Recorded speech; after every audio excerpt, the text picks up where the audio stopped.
T'as pas un drive-by, un mec qui est en train de tirer sur quelqu'un? Un drive-thru, je dis pas, mais un drive-by, non, je veux pas Je trop. sais pas, montre-nous quelque chose de carré. Les clichés. Là, on dirait que t'es à Porte de Clignancourt. Ouais, exactement. Là, franchement. Sans déconner. T'as quand même, tu sais, les petites échelles comme dans les films. Val de Fontenay. Ouais, moi, je vois Val de Fontenay là. C'est bon.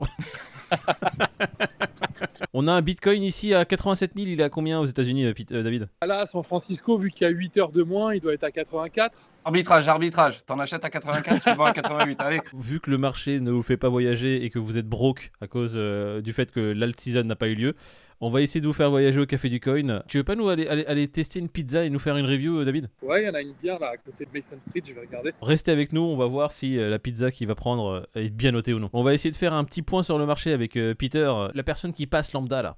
Qu'est-ce qu'on peut lui dire? Bah, on peut lui dire qu'elle retourne se coucher, qu'il est un peu trop tôt aujourd'hui. Là, l'idée, c'est qu'on se fait tellement chier qu'il n'y a tellement rien que le premier qui dit un mot et tout, on va lui tirer dessus. Après, Paul Dewey, il méritait bien une cartouche ou deux, hein, c'est pas la question, mais bon, j'ai rien contre lui. Hein. J'achète pas de formation. C'est un gars, on a bouffé de son contenu en 2021. Mais comme beaucoup, il y a du bon et du moins bon. Tant que tu mets pas de l'argent de ta poche pour acheter quoi que ce soit que tu trouves gratuit sur Internet, moi, regarder des vidéos, ça me coûte pas grand-chose. Hein, donc voilà. Hein. Ouais, donc on pourrait dire que, en fait, ce qu'on pourrait avoir comme reproche, c'est toutes ces personnes qui essaient de vendre des choses à travers leurs vidéos, au final. Bah c'est ça, ne te dis pas trader rentable si ta seule source de revenus, c'est des liens d'affiliation ou tes liens de tes vidéos formation. Voilà. Si tu es un trader rentable, partage tes trades, ça suffit en vrai. Donc l'idée, c'est de se cacher derrière ça, tu vois, et pour vendre des choses. C'est ça qui me gêne un peu. C'est un truc que je me suis dit quand je suis rentré dans la crypto. Enfin, quand les crypto-influenceurs ont commencé à arriver.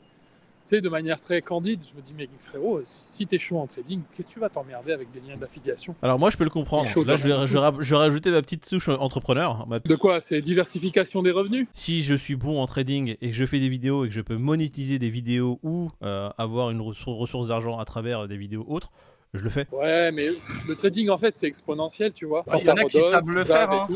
Voilà, même Picsou, il trade, il fait des vidéos, il fait des interviews, machin. Après, c'est le modèle économique de certains qui est un peu limite, tu vois. Une fois de plus, hein, aujourd'hui, si tout le monde se tire dessus et cherche la merde dans l'œil du voisin, c'est parce qu'il n'y a rien à faire, que ça perd de l'argent dans tous les sens et qu'il faut bien trouver de quoi s'occuper. Tirer sur les autres, ça marche assez bien, quoi. Quelle est la source de revenus la plus grosse, en fait, parmi toutes les activités qu'il fait? Non, mais regarde, Moïse, je vais te couper par un cas concret. Dis-moi. Paul Dewey, il a mis sur Twitter ses revenus de la monétisation Twitter. Ouais. Il a montré, regardez les influenceurs qui s'en mettent plein la poche, 10 balles il avait de monétisation. Ouais. Bien sûr qu'il s'est fait tomber dessus par tous les autres en disant, bah vas-y, montre le reste de tes revenus, ton affiliation, ta formation, tes revenus YouTube, au lieu de montrer tes 10 balles que tu as gagné sur Twitter comme un, tu vois. Et là, bien sûr, le mec, il a dit, ah, bah, attendez, vous voulez que je vous montre mon slip aussi pendant qu'on y est? C'est bizarre, hein. Il omet le vrai sujet en faisant que le partage de ses revenus Twitter.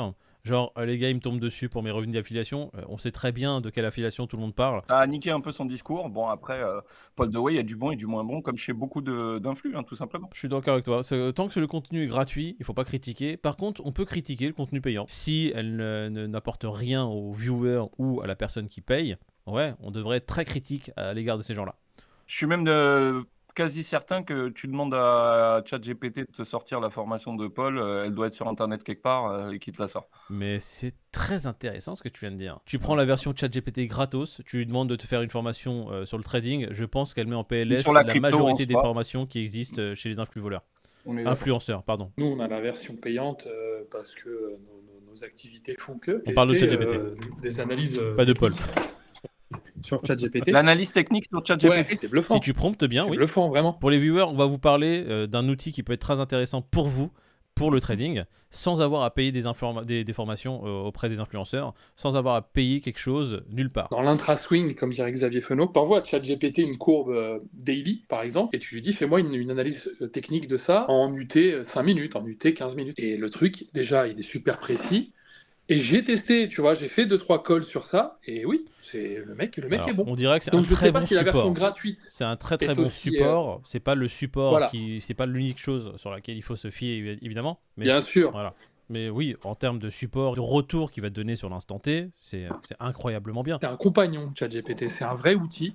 Et si tu sais t'en servir, si tu sais lui parler, mais c'est incroyable. N'achetez pas des choses auprès des gens que vous avez vus sur internet parce qu'ils sont suivis par plein de personnes. Ça, c'est le premier conseil qu'on donnerait. Le contenu gratuit, déjà, si vous êtes débutant, sera amplement suffisant, voire même très très bien pour arriver là où vous... sûrement même pour arriver là où vous voulez. Hein. Pour le contenu payant, un bon subscription à ChatGPT, hein, ça peut être un bon début, ça coûte 20 balles par mois. Ça vous évitera de dépenser 2000 ou 5000 dans des formations un peu nulles. Il y a Julien Roman qui avait fait la polémique à un moment donné avec ses formations à 5000. J'allais en parler. 5000 $ apparemment, le groupe Telegram, c'est ça? Gros, 5000 $. Je sais plus, mais c'était une vraie somme, Julien. Ouais, on parlait d'Hyperliquide. Bah déjà, je vais inviter tous nos viewers à aller regarder le post d'Artem qu'il a posté hier sur X. Artem parce que clairement, c'est très bien résumé sur ce qui s'est passé via Hyperliquide. Mais en gros, je vais vous la faire simple. Il y a un même coin qui a été listé qui s'appelle le Jelly, le prix a été manipulé. Du coup, ça a niqué la pool d'Hyperliquide et ça a foutu tout le monde dans la merde. Ils ont coupé donc la position. Enfin, ils ont sorti le coin, si tu veux, et là, derrière, pour bien enfoncer le clou, t'as Binance qui commençait à short le token x25, histoire d'enculer Hyperliquide comme never ever. Ouais. Donc, voilà un petit peu la sauce. Donc là, la question, c'était Hyperliquide, c'est décentralisé, et pourtant, au vu de ce qui s'est passé hier, on voit que c'est pas décentralisé. Donc, ça posait un questionnement entre l'éthique du truc et les cas précis, comme ça s'est passé hier, tu vois, d'essayer de préserver la pool. L'écosystème, tout simplement. Complètement. Donc, l'idée, c'est un peu ça aujourd'hui. En tout cas, ce qu'on voit, c'est que les sex, ils sont pas là pour aider les decks, et bien au contraire, ils sont tous concurrents. Personne n'est copain. Hein. Tout le monde est là pour prendre l'autre. C'est ça qu'on oublie aussi, et même quand on voit des vidéos, on va dire, d'influenceurs, même les nôtres. Hein. Nous, c'est vrai qu'avec notre communauté, nous, on espère, et tout ce qu'on souhaite aux gens qui nous suivent, c'est de gagner de l'argent. Mais le trading, en soi, c'est nous contre les autres. C'est vraiment quelque chose de très égoïste, et même les plateformes entre elles, tu vois, un sex est capable du moins de faire de la manipulation, d'écourter les positions et autres. Tout ce que ne ferait pas un DEX normalement, tu vois. Donc Hyperliquide a une vraie plus-value en vrai à exister et tout. Maintenant, il faut bien faire le parallèle entre décentralisation et protocole. Comme ils sont très jeunes, ils ont encore des mécanismes qui ne sont pas forcément adaptés aux attaques qui existent sur les marchés. Ils se font... C'est la deuxième attaque qu'ils subissent. Et là, il y a une vraie prise de conscience à avoir de la part de l'équipe. C'est ça, ils s'exposent à chaque fois à la même vulnérabilité, à eux de faire ce qu'il faut pour qu'à l'avenir, ça n'arrive pas. Quoi. Ouais. Et du coup, on peut juste citer les deux acteurs majeurs qui sont derrière cette attaque. Il y a Binance, mais il y a aussi l'autre, là, j'ai oublié son nom, mais c'était pas la première fois qu'il était derrière une attaque de cette ampleur. Mais j'ai plus le nom. Bon, bref, il y a deux acteurs. Bon, et je pense que Binance ne va pas être vu d'un très bon œil après cette affaire. Ah bah là, t'as pas vu la photo que j'ai montrée en début là? Non. C'est boycott Binance. Trouve-nous le Fear and Greed en attendant, Moïd, ça fait longtemps. Je suis curieux de savoir comment on est. Vas-y, tu peux... Ah bah ça y est, t'es rentré là. On est dans la peur. On est dans la peur. Ça fait un moment qu'on est dans la peur, les mecs. Il y a des mecs qui mettent « je comprends mieux » en mettant cette photo-là. On va rappeler quand même que c'est Binance qui a fait tomber FTX.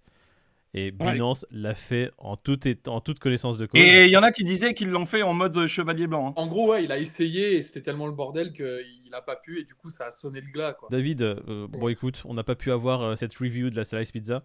On va t'inviter à faire une petite vidéo où tu es en train de manger une pizza et faire une review. Comme ça, on la postera un jour. J'aurais dû vous montrer celle que j'ai mangée ce soir, mais honnêtement, vous avez rien loupé, les gars. Les États-Unis, en ce moment, c'est ni fait ni à refaire. Que ouf. Non, mais pour ceux qui y vont, juste information, il faut savoir qu'il y a plusieurs ressortissants de différentes contrées, hein, surtout des Allemands, etc., qui se font arrêter et se font mettre dans des camps de rétention. N'ayez pas un historique où vous avez critiqué Trump. Apparemment, c'est... On va dire les guidelines. On va souhaiter une excellente journée à tous les viewers, une bonne semaine, et puis on se verra pas pendant 2 semaines, je pense. Ouais, il y a le Japon. On a tous des voyages de prévus, donc on essaiera de faire des vlogs sur nos réseaux sociaux si vous voulez nous suivre. Ils apparaissent quelque part. Regardez la dernière vidéo qu'on a postée, elle est très intéressante, elle parle de rien. Et puis... à peu près rien. Voilà, on est dans l'à peu près. Si vous êtes position altcoin, bon courage. Et puis si vous jouez à l'euro million vendredi, il y a 234 millions. Très intéressant ça. Un tip très important. Jouer à l'euro million, ça sera toujours mieux que de parier sur certains altcoins. Je préfère mettre ça. Voilà. Mais pas conseiller financier, mais si je devais rentrer dans ce marché aujourd'hui, je n'achèterais pas autre chose que du Bitcoin. C'est bien ça, non? Ouais, c'est honnête. Ça, c'est du conseil. Ouais, David? Allez. C'est Z approuve. Oui, c'est ce que j'allais dire. Non, mais ça c'est qu'un riz, ça. La petite Ford Crown Vic. Mets un coup de pied dans la porte. Fais une séquence pour les viewers. Bad boys. Non. Les Condés, ils discutent pas trop ici. Bon, les gars. Les gars. David. Sorry. C'est fermé. C'est plus que c'était les États-Unis. C'est des couche-tôt quand même. Hein. Si à 23h tu peux pas acheter une pizza, c'est quoi ce Non mais sans déconner.